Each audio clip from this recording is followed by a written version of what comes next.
அய்யனார் துணை சீரியல்ல அடுத்து என்ன நடக்க போகுது வாங்க பார்க்கலாம். இங்க கார்த்தியாவுக்கு வந்துட்டு அதாவது கார்த்தியா மாப்பிள பார்த்து வச்சாங்க இல்லையா சதீஷு. இவங்க 2 பேருக்கும் நாளைக்கு திருமணம் தடபுடலா நடக்க போகுது. கரெக்ட்டா தாலி கட்டுற டைம் பார்த்தீங்கன்னா, காலை 10:30 மணிங்க.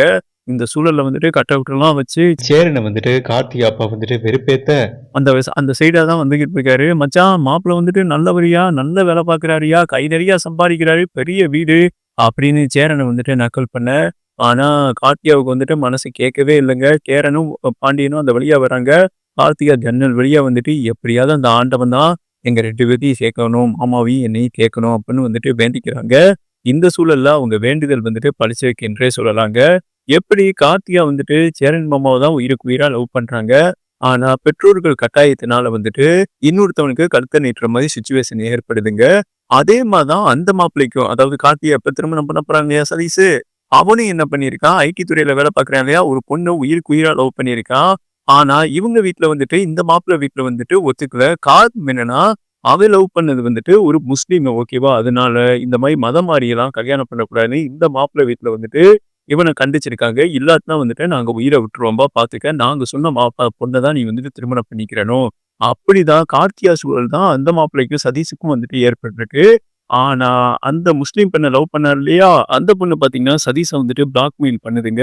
"இங்க பாரு சதீஷு, நீ அந்த பொண்ண திருமணம் பண்ணிக்கிட்டேன்னா, நான் வந்துட்டு உயிரோட இருக்க மாட்டேன். இதுக்கு காரணம் நீதான்னு சொல்லிட்டு போலீஸ் ஸ்டேஷன்ல எழுதி வச்சுருவேன். எனக்கு பிடிச்ச வாழ்க்கைய உன்னோட நானே வாழல. நீ மட்டும் இன்னொருத்தரோட சந்தோஷமா வாழப் போறியா? நம்ம 5 வருஷம் லவ் பண்ணோம்டா. அத மறந்துட்டியா? உங்க அம்மா, அப்பா எது சொன்னாலும் நீ வந்துட்டு தலையாட்டிருவியா? நான் எங்க அம்மா, அப்பாவ எதிர்த்து வந்தேன். இத்தனைக்கும் நான் முஸ்லீமு" அப்படின்னு சொல்லிட்டு சதீஷ வந்துட்டு பிளாக்மெயில் பண்றாங்க.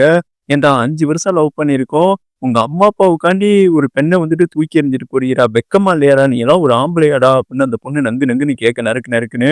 உடனே பார்த்தீங்கன்னா, இவருக்கு புத்தியில உரைக்குது. சரி, அதாவது விபரீத முடிவெடுத்து போலீஸ் ஸ்டேஷன்ல இது கம்ப்ளைண்ட் பண்ணிட்டானா, நம்ம வாழ்க்கையே போயிரும். அதே மாதிரி அந்த பெண் வீட்டார்களும் பார்த்தீங்கன்னா, பிளாக்மெயில் பண்றாங்க. நீ கல்யாணம் பண்ணக்கூடாது. என் மக வந்துட்டு தவறான முடிவு எடுத்துருங்க. இதுக்கு பயந்துகிட்டு பார்த்தீங்கன்னா, இவருக்கு திருமணம் ஃபிக்ஸ் பண்ணியிருக்காங்க இல்லையா? அதே டயத்துல நம்ம 2 பேரும் திருமணம் பண்ணிக்கிறணும். அந்த பொண்ணும், அந்த பொண்ணு வீட்டார்களும் சொல்றாங்க. இந்த சூழல்ல அந்த முடிவையே எடுக்குறாருங்க. இங்க கார்த்தியா அம்மா, அப்பா, கார்த்தியா எல்லாருமே பொண்ணு வீடு ரெடியா இருக்கு. தாலி கட்டுற டேட்டும் நெருங்கிருச்சுங்க.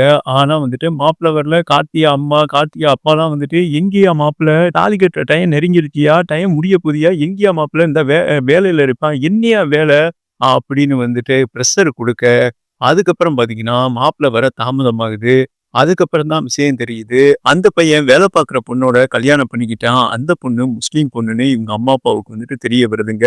அதுக்கப்புறம் பார்த்தீங்கன்னா, மாப்பிள்ளை வீட்டுக்கும், பொண்ணு வீட்டுக்கும் மிகப்பெரிய தகராறு நடக்குது. இனிமே இவ்வளவு தூரம் வந்து என் பொண்ண யாருய்யா கட்டிக்கிருவா? இத ஏன்யா மறைச்சீங்க? அப்படின்னு கார்த்தி அம்மா கஸ்தூரி, அவங்க அப்பா வந்துட்டு மாப்பிள்ளை வீட்ட அடிக்கவே போறாங்க. இப்படி ஒரு தகராறு போய்க்கிட்டு இருக்கும்போது, கார்த்தியா இடையில வந்துட்டு, "நிறுத்துங்க. நடந்தது நடந்து போச்சு. இத பேசி, பேசி பெருசாக்க வேணாம். பாதிக்கப்பட்டவன் நான் தானே. அவங்கள வந்துட்டு மன்னிச்சு விட்டுருங்கன்னு" கார்த்தியா வந்துட்டு செம்ம ஹாப்பி ஆகுறாங்க. காரணம் என்னன்னா, இந்த திருமணம் எப்படியாவது நிக்கன்னு தான் ஆண்டவன வேண்டுனாங்க. அது ஏதோ ஒரு புண்ணியத்துல வந்துட்டு நின்றுக்குங்க. "இன்னாருக்கு இன்னார் என்று எழுதி வைத்தானே தேவன் என்றுன்னு" சொல்லுவாங்க இல்லையா? கார்த்தியாவுக்கு தேவன் தான் கரெக்ட்டான ஜோடின்னு ஆண்டவன் எழுதிட்டாரு. அதன்படியே வந்துட்டு நடந்திருக்கு என்றே சொல்லலாங்க. கார்த்தியா வந்துட்டு செம்ம ஹாப்பி ஆகுறாங்க. ஏன்னா, இனிமே திருமணம் வர வந்துட்டு இந்த பொண்ண வந்துட்டு யாருமே கட்டிக்கிற மாட்டாங்க. இனிமே கார்த்திகாவுக்கு சரியான ஜோடி வந்துட்டு சேரன் என்றே சொல்லலாங்க. நல்ல மாப்பிள்ளை, ஒழுக்கமான மாப்பிள்ளை, கட்டுக்கோப்பான மாப்பிள்ளைன்னு அந்த கட் அவுட் வச்சுட்டு பேசிக்கிட்டு இருந்தார் இல்லையா? கார்த்தியா அப்பா, அந்த மாப்பிள்ளையே வந்துட்டு கரிய மூஞ்சில பூசிட்டான் என்றே சொல்லலாங்க. இந்த உண்மை சேரனுக்கும் பாண்டியனுக்கும் தெரிஞ்சதுன்னு வைங்களேன், சாணி எடுத்து அடிச்ச மாரி ஆயிரும். உடனே கார்த்தியாவும் சொல்றாங்க, "இது எப்படியாவது நிலாவுக்கு ஃபோன் பண்ணி சொல்லுன்னு" சந்தோஷமா வந்துட்டு போறாங்க.